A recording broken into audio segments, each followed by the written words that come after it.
I work with couples a lot on having a vision for the future. Together? For their relationship. Okay. We're all used to doing that in businesses. We have our goals and our visions that we set out at the beginning of the year. Business plan, everything else. Business plan. Yeah.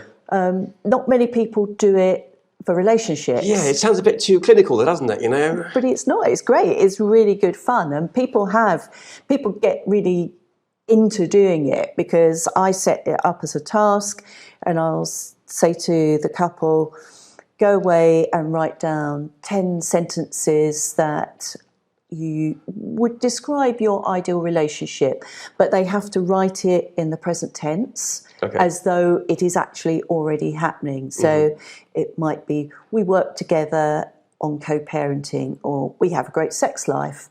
Whatever it is that they want that would be their ideal relationship.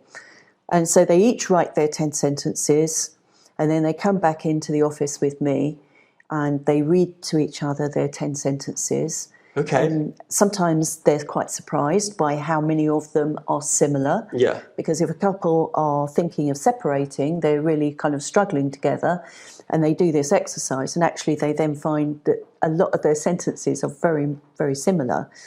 That's quite a revelation, and it boosts their morale a little bit. Well, actually, we're not so far apart.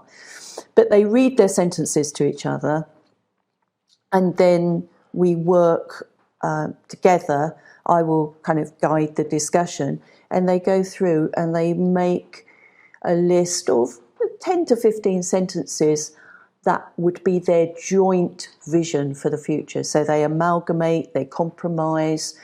One of my favourite sayings is, well, what would you be willing to do?